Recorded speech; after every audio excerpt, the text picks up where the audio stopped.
வணக்கம் நண்பர்களே, நான் Manikandan. This is Manish travels with hope. இது மாதிரி தொடர்ந்து பல வீடியோக்கள் வரப்போது. அதுக்கு நீங்கள் செய்ய வேண்டியது எல்லாம் நம்ம சேனலை சப்ஸ்கிரைப் பண்ணி ஆதரவு கொடுக்க வேண்டியது மட்டும்தான். இன்றைக்கி இந்த வீடியோவில் நம்ம பார்க்கக்கூடிய விஷயம் என்ன அப்படின்னா, சில பகுதிகளில் ஓடக்கூடிய ரயில்களின் பெயர்கள் அப்படிங்கிறது அந்த பகுதிக்கு தொடர்புடையதாக இருக்கும். இப்போ உதாரணத்துக்கு சொல்லணும் அப்படின்னா, மதுரை அப்படின்னா வைகை அப்படிங்கிறது ரொம்ப முக்கியமானது. அதனால் வைகை எக்ஸ்பிரஸ் காலையில் போகுது. அதே மாதிரி மதுரை அப்படின்னாலே பாண்டிய மன்னர்களினுடைய ஆட்சி இருந்ததுனால பாண்டியன் எக்ஸ்பிரஸும் இருக்குது. அதே மாதிரி கோயம்புத்தூர் அப்படின்னா சேரன் எக்ஸ்பிரஸ் அப்படிங்கிறது ரொம்பவும் புகழ் வாய்ந்த எக்ஸ்பிரஸாக இருக்குது. இப்போ திருச்சிக்கு வந்தோம் அப்படின்னா மலைக்கோட்டை எக்ஸ்பிரஸ். இந்த மாதிரி இருக்கக்கூடிய சூழ்நிலையில் மலைகளின் பெயராலும் எக்ஸ்பிரஸ் ரயில்கள் அழைக்கப்படுகிறது. உதாரணமாக சொல்லணும்னா நீலகிரி எக்ஸ்பிரஸ்.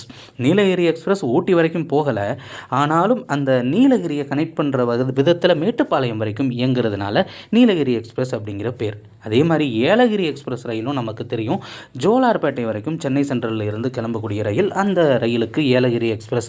இது மட்டும் இல்லாமல் ஏற்காடு எக்ஸ்பிரஸ், இது சேலம் வரைக்கும், சேலத்தை தாண்டி ஈரோடு வரைக்கும் போகக்கூடிய ட்ரெயினுக்கு ஏற்காடு எக்ஸ்பிரஸ் அப்படின்னு மலையின் பெயர் வைக்கப்பட்டிருக்கக்கூடிய சூழ்நிலையில் ஒரு புதிய கோரிக்கை, ரொம்ப நாளாகவே இருக்கக்கூடிய கோரிக்கை என்ன அப்படின்னா, சென்னை சென்ட்ரலில் இருந்து பாலக்காடு வரைக்கும் செல்லக்கூடிய ரயில். சென்னை சென்ட்ரலில் இருந்து தினமுமே நைட்டு 9:40க்கு கிளம்பக்கூடிய ரயில் சென்னை சென்ட்ரலில் இருந்து காட்பாடி, ஜோலார்பேட்டை, சேலம் வழியாக இந்த ரயில் வந்தாலும் கூட அங்கே இருந்து அப்படியே கரூர் வந்து கரூர்லேருந்து திண்டுக்கல், பழனி, ஒட்டஞ்சத்திரம் வழியாக பொள்ளாச்சி போய் அங்கேருந்து பாலக்காட்டுக்கு செல்கிறது மறுநாள் காலையில் 9:30 மணிக்கு. அதே மாதிரி ரிட்டன் டைரக்ஷனில் தினமுமே பாலக்காட்டில் இருந்து ஈவினிங் 4:10 மணிக்கு மாலை கிளம்பக்கூடிய இந்த ரயிலானது முன்னாடி சொன்ன அதே ரூட்டு வழியாக சென்று இந்த ரயில் சேரக்கூடிய நேரம் மறுநாள் காலையில் 4:05 மணி, விடிய காலையில் போய் சேர்ந்துடுது. இப்படி சேரக்கூடிய இந்த ரயில் போகக்கூடிய ரூட்டில் இருக்கக்கூடிய உடுமலைப்பேட்டை அப்படிங்கிறது ரொம்பவும் முக்கியமான சுற்றுலாத்தலமாக இருக்கிறது. இந்த உடுமலைப்பேட்டையில் திருமூர்த்தி அணை, திருமூர்த்தி கோவில், திருமூர்த்தி மலை எல்லாமே ரொம்பவும் புகழ்பெற்ற ஒன்றாக இருக்கிறது. இந்த ரயிலுக்கு திருமூர்த்தி எக்ஸ்பிரஸ் அப்படின்னு பேர் வைக்கணும் அப்படின்னு ரொம்ப நாளாகவே கோரிக்கை அப்படிங்கிறது இருந்துக்கிட்டு இருக்கு.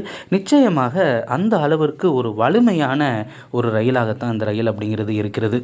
எல்லா பகுதிகளுக்கும் பெருமை சேர்க்கும் வகையில் அந்த பகுதியினுடைய பெயர்கள் வைக்கப்பட வேண்டும். இப்போ சபரி எக்ஸ்பிரஸ் அப்படிங்கிற ரயில் காலப்போக்கில் சபரி எக்ஸ்பிரஸ்ன்னு சொல்கிறதுக்கு பதிலாக செகந்திராபாத் எக்ஸ்பிரஸ் அப்படின்னு பேர் மாற்றம் செய்யப்பட்டு அழைக்கப்பட்டு கொண்டிருக்கிறது. போட் மேல் அப்படிங்கிறத சில இடங்களில் சொல்கிறதே இல்லை, சேது எக்ஸ்பிரஸ் அப்படிங்கிறதையும் சில இடங்களில் சொல்கிறது இல்லை. இப்படி பெயர்கள் எல்லாம் காணாமல் போய் கொண்டு இருக்கக்கூடிய நிலையில் திருமூர்த்தி எக்ஸ்பிரஸ் வருமா?